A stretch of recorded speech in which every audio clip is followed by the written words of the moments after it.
ولا تلمزوا انفسکم، اور نہ تم عیب لگاؤ اپنے نفسوں کو.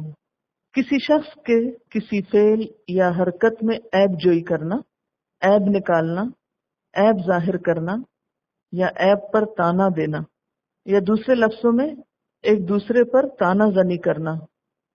ایک دوسرے پر عیب نہ لگاؤ، ایک دوسرے کے عیب نہ نکالو. یا کیوں؟ اس لیے کہ جو شخص دوسرے پر عیب لگاتا ہے، دوسرے کو تانا دیتا ہے، دوسرے کے عیب کی طرف نشاندہی کرتا ہے، وہ دراصل خود کو عیب نکالنے کے لیے پیش کرتا ہے. یعنی جب تم کسی کے عیب نکالو گے تو لازماً اس کا دھیان بھی تمہارے عیبوں کی طرف جائے گا. جیسے ایک قول ہے وَفِيكَ عُيُوبُ النَّاسِ أَعْيُنٌ، یعنی تم میں بھی کچھ عیب ایسے ہیں جو لوگوں کی نگاہوں میں ہیں، یعنی لوگوں کی آنکھیں ہیں جو ان کو دیکھتی ہیں. اس کو آپ تھوڑا سا امیجن کریں. عام طور پر کیا ہوتا ہے جب آپ کسی کی غلطی کو پوائنٹ آؤٹ کرتے ہیں تو اس کا فوری ریئیکشن کیا ہوتا ہے؟ آپ بھی تو ایسے ہی کرتے ہیں. اس میں کیا کیا غلطی ہے، اس میں کیا کوتاہی ہے. اس لیے کیا فرمایا؟ اپنے آپ کے عیب مت نکالو. یعنی گویا ایک تو یہ ہے کہ کسی کا عیب نکالنا اپنا ہی عیب نکالنا ہے، یا کسی کا عیب نکال کر یا اس کو اچھال کر اپنے عیب کی طرف لوگوں کو متوجہ کرنا ہے، اس کی دعوت دینا ہے کہ آپ بیل مجھے مار.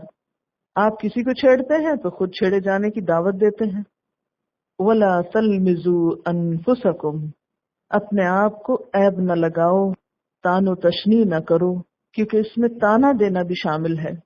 جیسے کسی پہ چوٹیں کرنا، پھپتیاں کسنا، الزام دھرنا، اعتراض جڑنا، عیب چینی کرنا، کھلم کھلا یا زیر لب یا اشاروں سے کسی کو نشانہ ملامت بنانا. یہ سب چیزیں بھی آپس کے تعلقات کو بگاڑتی ہیں. جب ایک انسان کسی دوسرے پہ چوٹ کرتا ہے تو اس کا معنی کیا بنتا ہے کہ خود اپنے اوپر چوٹیں کرنے کے لیے دوسروں کو دعوت دیتا ہے. کسی کو تانا دینے سے، کسی کی غلطی پوائنٹ آؤٹ کرنے سے دراصل ایک راستہ کھل جاتا ہے اس کلچر کا یا اس فضا کا. یہ بالکل ایسے ہی ہے کہ جیسے ایک خوشگوار فضا کے اندر کوئی بدبودار چیز لا کے چھوڑ دی جائے تو کیا ہوتا ہے؟ پوری فضا کو مسموم کر دیتی. اسی طرح کسی بھی مجلس میں اچھی بھلی گفتگو ہو رہی ہو کہ اس میں ایک شخص دوسرے کو تانا دے، تم ایسے اور ویسے، تم نے یہ غلط کیا، تم یوں کرتے ہو، تمہاری یہ غلطی ہے، تمہارا یہ قصور ہے، تمہاری یہ کوتاہی ہے. اب اس سے کیا ہوگا؟ ساری فضا پلوٹ ہوگی. یعنی کسی بھی شخص کو اپنی برائی سننا پسند نہیں ہوتا، اور خصوصاً سب کے سامنے. جب ایک شخص کو اس طرح پوائنٹ آؤٹ کیا جاتا ہے تو اس کے دل میں فوراً نفرت کا پودا اگنا شروع ہو جاتا ہے، اور وہ یہ سننے کی بجائے کہ کوئی مجھے کیا کہہ رہا ہے فوراً سوچنے لگتا ہے کہ یہ خود کیسا ہے، یہ خود کیا کرتا ہے.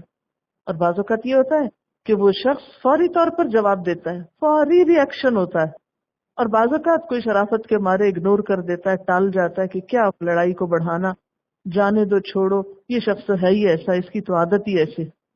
لیکن یہ ایک بہت بڑی حقیقت ہے کہ جو اس کا آغاز کرتا ہے، جو اس کو شروع کرتا ہے، دراصل وہ خود سب کی نظروں میں مبغوض ہو جاتا ہے، سب کی آنکھوں کا تارا نہیں کانٹا بن جاتا ہے. یعنی کسی کو تانا دے کے گویا آپ نے بھیڑوں کے چھتے میں ہاتھ ڈال دیا، وہ اڑی مکھیاں اور سب آپ ہی کو کاٹنے کو دوڑی، کیونکہ آپ نے اپنی بداخلاقی شو کر دی، آپ بداخلاق ہونا ثابت کر گئے. سب کے دلوں میں آپ کے لیے ایک نفرت آ گئی، اب وہ آپ کی طرف بڑھ رہے ہیں. اچھا، اس کا آغاز یا اس کی ابتدا یا اس کا سبب بھی بنیادی طور پر کیا ہے؟ تکبر ہے. آپ کسی کو تانا کیوں دیتے ہیں؟ کسی کی عیب، کسی کی غلطی کیوں چنتے ہیں؟ کب ایسا ہوتا ہے؟ جب آپ اپنے آپ کو بڑی چیز سمجھتے ہیں تو آپ کسی کی غلطی پر انگلی اٹھاتے ہیں. جو ہی آپ ایسا کرتے ہیں آپ اپنے آپ کا بداخلاق ہونا ثابت کر دیتے ہیں. جو ہی آپ بداخلاق ڈکلیئر ہوتے ہیں تو نتیجہ کیا ہوتا ہے؟ سب آپ کے پیچھے پڑ جاتے ہیں، ساری مکھیاں اڑ کے آپ کو کاٹنے لگتی ہیں. آپ نے چاہا تھا دوسرے کو لیٹ ڈاؤن کرنا، ہو گئے آپ خود ذلیل.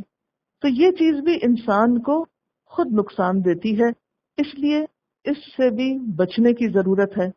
دوسروں کی برائی کرنے سے دوسروں کو اپنی طرف متوجہ کرنا یا اپنی برائیوں کی طرف متوجہ کرنے کا عمل تیز تر ہو جاتا ہے۔ مثلاً آپ میں کوئی خامی ہے، کوئی برائی ہے، عموماً لوگوں کو اس سے اتنی دلچسپی نہیں ہوتی، بہت مائنڈ بھی نہیں کرتے، ٹھیک ہے تو آپ کی اپنی، ہمیں کیا۔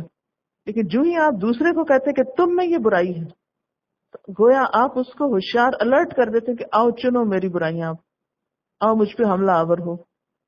پھر وہی چیز جو مذاق اڑانے میں تھی کہ آ بیل مجھے مار۔ اس کا علاج کیا ہے؟ اس کا علاج یہ ہے کہ انسان اپنے عیبوں کی طرف توجہ کرے۔